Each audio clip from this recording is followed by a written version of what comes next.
강아랑의 정치톡 시간입니다. 6월 20일 시선을 집중시킨 정치 뉴스 만나보시죠.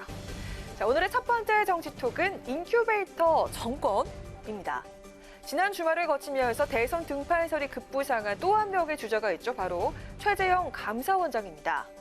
그동안 잠재적 주자로만 거론됐던 최 원장이 대선 등판설에 불을 붙인 건 지난주 금요일에 있었던 국회 법사위였는데요. 정가의 관심을 끌었던 당시 발언 직접 들어보시죠. 최근에 저희 거치 또는 제가 어떤 다른 역할을 해야 되지 않느냐 이런 부분에 대해서 언론이나 정치권에서 많은 소문과 억측이 있는 거 잘 알고 있습니다. 이 부분에 대해서는 제가 제 생각을 정리해서 자, 지금 여야를 정치에 뛰어들 생각이 없다면 직무를 충실히 수행하겠다고 이야기했을 텐데 생각을 정리해서 밝히겠다고 했으니 이미 대선 출마를 결심한 것이 아니냐 이런 해석이 힘을 받았습니다. 어제 오늘은 최 원장의 감사원 공관을 비우기 시작했다. 이르면 이달 내로 사퇴할 가능성이 크다는 이야기까지 나오고 있습니다. 야권에선 최 원장의 대선 출마를 반기는 기류가 강합니다.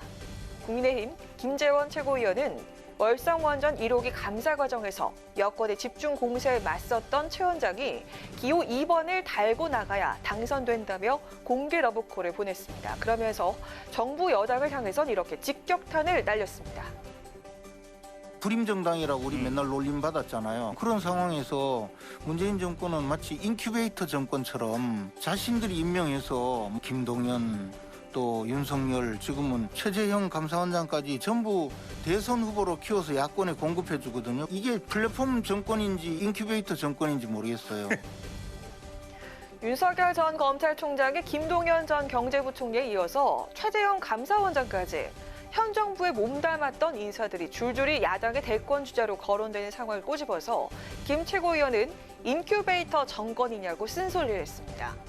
최근에 나온 차기 대선 후보 적합도 조사에서 최 원장은 4.5% 지지율로 단번에 5위로 올라서기도 했는데요. 현 정부가 또 한 번 야권의 대선 주자 인큐베이터가 될지 장고에 들어간 최 원장의 결단을 지켜봐야겠습니다. 이어서 오늘의 두 번째 정치톡은 이재명의 조언입니다. 최근 정치권을 강타하고 있는 이른바 윤석열 엑스파일 논란. 정확한 내용은 공개되지 않은 채 온갖 추측과 공방들이 오가고 있습니다. 이런 가운데 윤 전 총장과 차기 대권을 놓고 경쟁을 벌이고 있는 이재명 경기지사가 엑스파일 논란이 불거진 윤 전 총장을 향해서 오늘 조언 아닌 조언을 해서 관심이 모아졌습니다.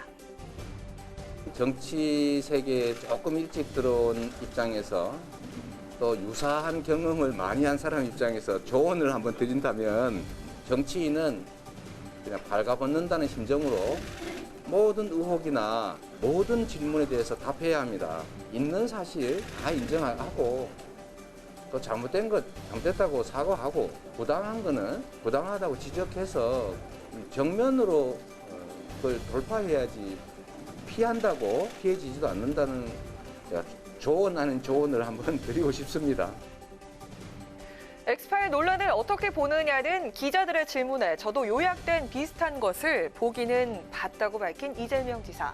비슷한 경험을 많이 한 입장에서 하는 조언이라면서 시간을 끌면 끌수록 의혹과 관심은 더 증폭된다. 정치인은 발가벗는다는 심정으로 모든 의혹이나 질문에 답해야 한다고 지적했습니다. 가족 관련 의혹을 비롯해서 유달리 논란과 의혹이 많았던 이 지사, 인정할 건 인정하고 사과할 건 사과하면서 정면 돌파할 것을 조언한 건데요. 이에 응답이라도 한 걸까요? 그동안 엑스파일과 관련해서 무대응으로 일관해오던 윤 전 총장. 오늘 오후 이상록 대변인을 통해서 출처 불명의 괴문서로 정치 공작을 하지 말고 진실이라면 내용과 근거, 출처를 공개하라면서 집권당이 개입했다면 명백한 불법 사찰이라고 대응에 나섰습니다. 공방과 반격 속에 파장이 확산되고 있는 윤 전 총장의 엑스파일 논란. 과연 이 지사의 조언대로 인정할 건 인정하고 사과할 건 사과할 만한 내용이 있을지 윤 전 총장이 어떻게 정면 돌파를 해나갈지 궁금해지네요. 지금까지 강아랑의 정치톡이었습니다.